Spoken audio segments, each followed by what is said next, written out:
Dzień dobry, cześć wszystkim. Dajcie proszę znać, czy mnie widać, czy mnie słychać. Dajcie znać w komentarzach. Dzisiaj kolejny etap rozmowy o sztucznej inteligencji, o OpenAI i o tym, co się teraz wydarza w świecie technologii i startupów. Dzisiaj wyjątkowo sama, bo moi goście wszyscy zapracowani, ale ja stwierdziłam, że jest mega ważna rzecz do omówienia, więc w 5 minut Wam to streszczę. Chodzi o to, że wychodzi na to, że ten konflikt na linii OpenAI, zarząd i CEO nie był rzeczywiście przypadkowy. Cała moja tablica na YouTube jest pełna wideo na temat tego, czy sztuczna inteligencja teraz przerosła człowieka. Nawet niektórzy się posługują takimi hasłami "the end is near", czyli koniec, nadchodzi koniec człowieczeństwa, nadchodzi koniec wszystkiego, bo powstało AGI. Więc chciałabym z Wami porozmawiać dosłownie parę minut na temat tego, czy rzeczywiście jest możliwość, że powstało AGI i skąd się to wszystko wzięło. Relacje, które czytam i w Reutersie, zacznijmy od Reutersa, do którego przyszedł list na temat pewnego wezwania ze strony pracowników OpenAI. Mianowicie w tym otwartym liście, innym niż ten poprzedni, okazało się, że byli pracownicy OpenAI są bardzo zaniepokojeni obrotem spraw w firmie OpenAI, zaniepokojeni działaniami Sama Altmana, tym, że razem z Gregiem Brockmanem zbyt szybko chcą stworzyć AGI, czyli sztuczną inteligencję, która będzie lepiej performowała niż człowiek. Dlaczego to jest takie martwiące? No mianowicie dlatego, że jeżeli wystarczająco nie zadbamy o bezpieczeństwo, to mogą to być scenariusze jak z Black Mirror, czyli że sztuczna inteligencja zapanuje nad światem, sztuczna inteligencja będzie używała nas, ludzi, jako swoich podawanów, jako swoich podopiecznych wykonawców, serwantów, jak zwał, tak zwał, ale po prostu robi się nieciekawie i wręcz momentami niebezpiecznie. Są pełne spekulacje, że rzeczywiście takie rozwiązanie mogło powstać i ten list miał zaznaczać, że jest pewne niebezpieczeństwo, że rzeczywiście takie rozwiązanie mogło powstać. Jeden właśnie z tych artykułów, które czytałam w Reutersie, pokazywał, że wręcz padło zdanie, że są bardzo zaniepokojeni tym, że ta sztuczna inteligencja może być zagrożeniem dla człowieczeństwa. Taki był cytat w Reutersie, że to jest zagrożenie dla człowieczeństwa, więc naprawdę robi się nieciekawie. Teraz skąd takie mniemanie? Istnieje coś takiego jak projekt Q, konkretnie ten projekt nazywa się QStar, więc jak sobie teraz pogooglacie na przykład QStar na YouTubie czy na LinkedInie, to jest coraz więcej artykułów na temat tego, że rzeczywiście Sam Altman stworzył QStar, czyli taki model językowy, taką sztuczną inteligencję, która po pierwsze radzi sobie lepiej w zadaniach matematycznych, co wcześniej nie było takie oczywiste, po drugie szybciej liczy pewne rzeczy niż ludzie, no i ten projekt QStar był w pewien sposób w zamknięciu tworzony, w zamknięciu, w ukryciu. No z jednej strony pewnie dlatego, żeby konkurencja ich nie dogoniła, ale z drugiej strony być może takie są spekulacje, że powoduje to, że jest duże zagrożenie z tym, jak ten QStar, w którą stronę będzie się rozwijał. O, Paweł Sioda pisze, dziękuję za serię, jestem na bieżąco. Wracając, QStar, czyli projekt QStar i jeżeli chodzi o te materiały, które do tej pory były na temat tego listu, okazało się, że niestety ten list zniknął z internetu. Osoba, która publikowała ten list, nie przyznaje się do tego, był przez ten list chwilę na Twitterze i Elon Musk skomentował, że o co tutaj chodzi, że potrzebne są wyjaśnienia, musimy inwestygować OpenAI, ale źródło zniknęło. Więc też robi się bardzo ciekawie pod kątem tego, że było jakieś źródło cytowane w Reutersie, było na Twitterze i teraz nikt nie chce o tym mówić. Więc nie chcę tu znowu wchodzić w teorie spiskowe, jak czasem z Kubą nam się zdarzało dywagować dla heheszków, ale no po prostu zniknęły źródła, które były bardzo istotne w tej sprawie i nie wiemy, czy rzeczywiście tak jest, czy to były spekulacje, żeby jednak podkopać dołki pod Altmanem.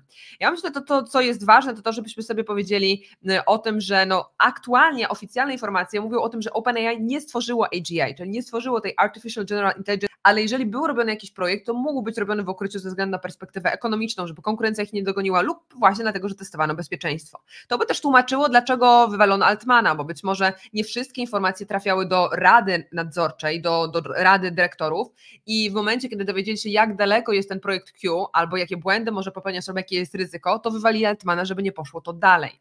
Więc no tutaj myślę, że to częściowo by niektóre rzeczy tłumaczyły, ale dywagujemy teraz na takim dużym poziomie niepewności, że ja nie chciałabym sobie dać ręki uciąć, że na pewno QStar to jest to, o czym myślimy, że to jest AGI. Natomiast obawy Elona Muska, jak zawsze, dotyczą bezpieczeństwa. I to jest myślę mega ważne, bo Elon Musk od dawna wyraża swoje obawy, które mówią o potencjalnych ryzykach z AI. Co będzie, jeżeli sztuczna inteligencja będzie mądrzejsza niż człowiek? Czy rzeczywiście sztuczna inteligencja, jak przekroczy ludzką, to będziemy mieli nad nią kontrolę, czy to w pewnym momencie AI będzie miało nad nami kontrolę.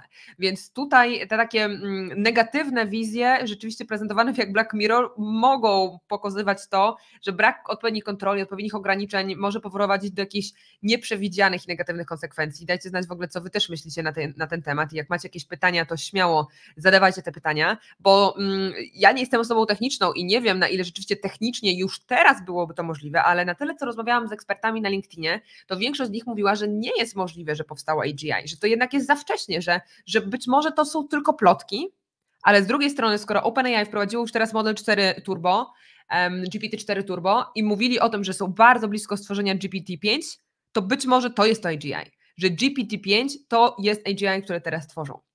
Musimy też pamiętać, że oczywiście jest pozytywna też strona w tym wszystkim.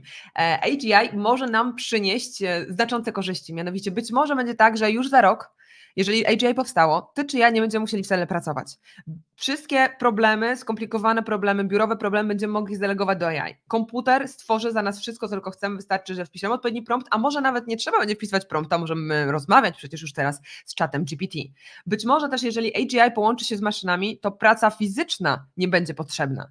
Być może będzie tak, że ludzie w ogóle przestaną być potrzebni w pracy, będziemy mogli zająć się czymś ciekawszym, na przykład leżeniem na plaży na Teneryfie, albo na przykład tworzeniem jakichś kreatywnych rzeczy typu sztuka. Może wzrośnie właśnie wartość takiej rzeczy jak kreatywne tworzenie, jak różnego rodzaju dzieła sztuki, obrazy, albo po prostu będziemy mieli więcej wolnego czasu.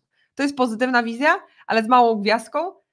Co wtedy z dochodem? Kto będzie na tym zarabiał? Czy tylko wielkie korporacje jak Microsoft? Może dlatego właśnie Microsoft chciał przejąć, może nie tyle, że przejąć, ale być może przejmie miejsca w Radzie Nadzorczej w OpenAI. Wcześniej było 4 miejsca w Radzie Nadzorczej w OpenAI, teraz jest ich 9 i z czego plotki dochodzą z Financial Times, że większość miejsc chce zająć właśnie Microsoft, czyli mogliby mieć kontrolę nad AGI. No i to nie jest dość bezpieczne, żeby jedna korporacja miała to wszystko w swoich rękach. Więc obawy Elona Muska też są uzasadnione. Więc z drugiej strony, jeżeli AGI rzeczywiście powstało i może nam przynieść korzyści, no to kto będzie na tym zarabiał? Czy tylko korpo, czy może dochód będzie jakoś dzielony między ludzi, czy może będzie coś takiego jak dochód gwarantowany, który istnieje już w Finlandii. Rozmowy są prowadzone również w Europie, czyli że my nie musimy pracować, a i tak dostajemy pewien dochód, który pozwala nam godnie żyć, pozwala nam jeść, pić, mieszkać i zadbać o swoje podstawowe potrzeby życiowe. Marcin Szczur pisze, AI napisało samo AGI w czasie, kiedy nikt nie pisał promptów.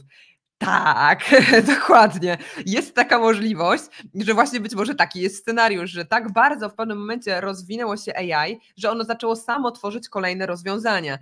Też jest taka spekulacja na ten temat, więc szalenie jestem ciekawa, co jeszcze o tym myślicie, zwłaszcza osoby z biznesu, jeżeli nas słuchacie, i osoby techniczne. Też jestem bardzo ciekawa, co o tym myślicie. Też pamiętajmy o tym, że tutaj dużo jest niestety jeszcze niepewności, więc dzisiejszy odcinek rzeczywiście trochę bazuje na fragmentarycznych informacjach. Nic Wam nawet nie udostępniam na ekranie oprócz mojego YouTube'a, ponieważ ten list, tak jak mówię, zniknął i w jednym z odcinków na YouTube, który za chwilę Wam prześlę na czacie, pojawiło się zdjęcie, screen listu na temat AGI i ich obaw, ale nie mamy dostępu do oryginału. Nie wiemy, czy to nie był fake. Nie wiemy, czy to nie jest kolejny deepfake. Więc no, jest dużo spekulacji w tym zakresie. Myślę, że to, co powinniśmy zachować, to takie zrównoważone podejście, więc obserwować na bieżąco to, co się dzieje, bo może mieć to ogromny wpływ na rynek pracy, na to, jak ty czy ja pracuję, na biznes, na startupy. Z drugiej strony trochę z dozą takiej krytyki. Nie wszystko, co piszą w internecie, to przecież prawda, więc wcale nie musi być tak, że to AGI powstało, ale jeżeli powstało, to spróbujmy patrzeć na to też pozytywnie, że być może już wkrótce nie będzie potrzebna nasza praca fizyczna, nie będzie praca umysłowa potrzebna, będziemy mogli więcej czasu spędzać na przyjemności. Elon Musk na pewno ma rację z tym, że się o to martwi, bo nie mamy pewności, w którą stronę to pójdzie, nie mamy pewności, czy AI nie zawładnie światem i nie będziemy musieli służyć sztucznej inteligencji, tak jak to w wielu firmach futurystycznych niestety jest przedstawiane, ale przecież może być też tak, że wszystko pójdzie w dobrą stronę i sztuczna inteligencja, która przewyższa ludzką, będzie nam tylko pomagać, wspierać nas i będzie powodowała, że tak naprawdę nasze życie zawodowe, a przez to życie prywatne też będzie prostsze. Marcin Szczur pisze, podobno coś raz wrzucone do internetu nigdy nie ginie, więc coś jest grubo nie halo. No, to prawda. Podeślę Wam na czacie za chwilkę, jak tylko skończę live, podeślę Wam link do wideo zagranicznego, gdzie rzeczywiście jedna z youtuberek prezentowała ten list na screenie, więc to jest jedyne miejsce, gdzie znalazłam obraz tego listu, ale nie jest to pełna treść tego listu. Więc no znów nie mamy informacji, jakie było konkretnie źródło i też nie mamy informacji, kto jest autorem. Chciałabym Was zostawić z taką myślą, że fajnie byłoby, żebyśmy obserwowali to, co się dzieje. Dużo tutaj będzie teraz zmian, dużo rzeczywiście wydarzeń. Ja postaram się oczywiście na bieżąco relacjonować dla Was to, co się tutaj dzieje, więc jeżeli tylko ten materiał dał Wam jakąkolwiek wartość, jeżeli chociaż jedna informacja była dla Was pomocna, to dajcie łapkę w górę, żeby ta informacja poszła do jak najszerszego grona. Subskrybujcie kanał Anna Pro na YouTube, ponieważ tam na bieżąco dzielę się sama, czy też z moimi gośćmi informacjami właśnie na temat sztucznej inteligencji, marketingu, sprzedaży i biznesu, a więc wszelkie tego typu treści możecie też znaleźć u mnie na kanale Anna Pro.